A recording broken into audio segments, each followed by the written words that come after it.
Welcome to Observations on the Go. Observations on the Go allows you to create custom observation forms for teachers and students. You can create custom checklists. Can be networked or used as a standalone program. You can sign observations on the iPad and iPhone and email them from the iPad or iPhone. Quickly generate summary reports and can be used on an iPad, iPod, or an iPhone. Now, if you look over on the lower left-hand side, you'll see in blue, those are a list of observations that I have included in here, and I can put in as many as I want to in here. I'm going to click on this PSFE elementary observation, and that would be an observation form for an elementary student. At this point, I'm going to click on the New button, and I'm going to create a new observation form. So let's put a name in here. Let's say we're going to do for Mary Jones, and let's assign her to a grade. And then if you look at the form, I have a list of items, and all the forms of the program are organized this way, where I have some kind of heading or topic, and then I have items that I'm going to rate underneath that.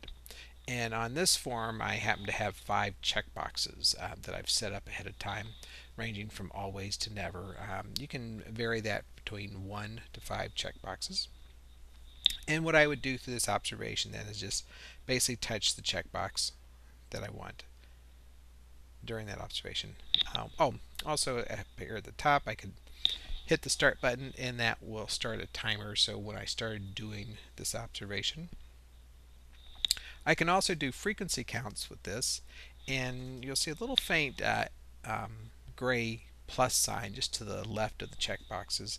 And when I touch that, what it does is it increments a counter. So if I wanted to then measure how many times did I see that behavior in that observation, then it's a nice way of getting a counter for that. In the upper right hand corner, there's a button that says timer on. If I select that, then what happens is it builds an actual timer for me where I can keep track of certain kinds of behaviors. And let's say what I want to do now is keep track of how much time does the teacher spend on whole class instruction, and how much time does she spend on small group instruction, and how much time on individual instruction. And if you're wondering how I was able to type this so fast, I was using this shortcut combination or feature that's built into iOS 5. You can find that in your general settings under keyboard. Now that I have this, what I would do is then I would click or touch one of the start buttons. So let's say the teacher is doing whole class instruction. And then when that changes to something else, then what I would do is then touch that corresponding start button, and it stops the count on that one item and starts it on the other. And then again, touch another one when that behavior, when that changes. And then when I'm finished, I'm going to touch the stop button, and what that will do then is it will give me the amount of time and also what percent of that time was spent for that individual instruction there. If I scroll down a little bit in here, and what you'll see is that you're probably seeing some trails a little bit on the video, that when you're actually using this on the iPad, it scrolls very smoothly. But there's a comment section that I could type some comments in. I also have some shortcuts I've set up ahead of time. Maybe I want to say great job, so I click this little button called great. Or maybe I want to talk about some recommendations, so I click this CREC button, and it puts in classroom recommendations.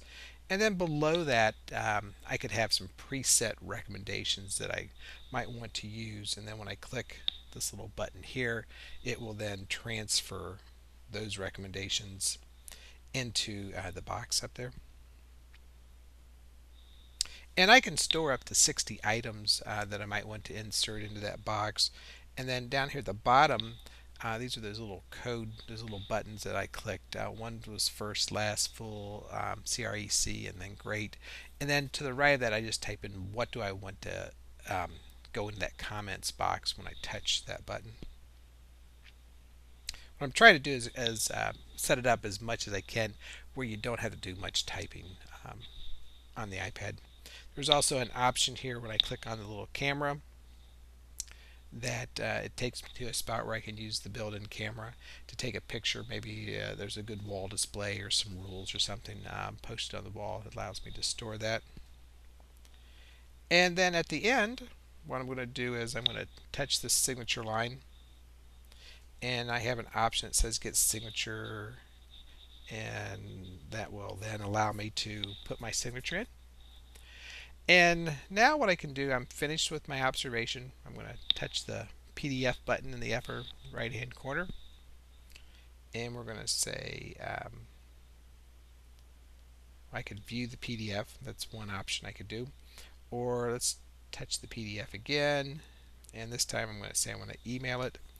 And what that's going to do is build an email for me. It's going to put that observation in there, and then I can send that off to that teacher before I even leave her classroom. Good stuff. Back on the list, what I can also do with this is I can click the report button, and that will then generate a report for me. So let's go ahead and just view that.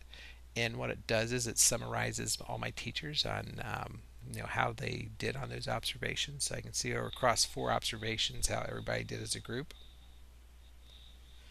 I can also arrange this, so maybe I just want my elementary people, and I'm going to use these little filter fields here. And for the building, I'm going to select PSFE Elementary. That now narrows my list down. And at this point, what I'm just going to see when I do that report button this time, it's going to say report for PSFE Elementary. And we'll view that again. And that report now is just for those 3 observations. I'm going to jump back to the very beginning here. And to create a new form, very easy. I just clicked in the lower left-hand corner. I click this button, Create New Form, and ask me, do I want to create a form? I'll say yes. I'll give it a name. Let's just call this Observation 2. And let's say we want to do something on Bloom's taxonomy. And let's just put a couple Bloom's items in here. I'm going to hit the New Item button. And let's do one more. Insert that in. Now maybe I want to do a new area. And let's put in a heading for that. And we'll call that Learning Environment. And then put in a couple items for that.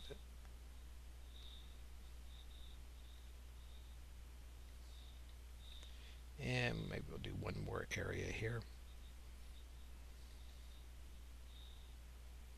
And we'll put in a few items in here then too. Oops, let's go ahead and put a name back in here. Let's change it to Marzano. And add a new item here. And so now that form is completed. And I can put as many items as I want to, but for sake of time, we'll just put a few on here. I can also change the color of this. Maybe I want this to be royal blue, and I want my fonts to be white on here. And then at the bottom of this, I'm going to say lock, and then return. And now that form is now available. I'll touch it, and then create a new form. And so that's observations on the go.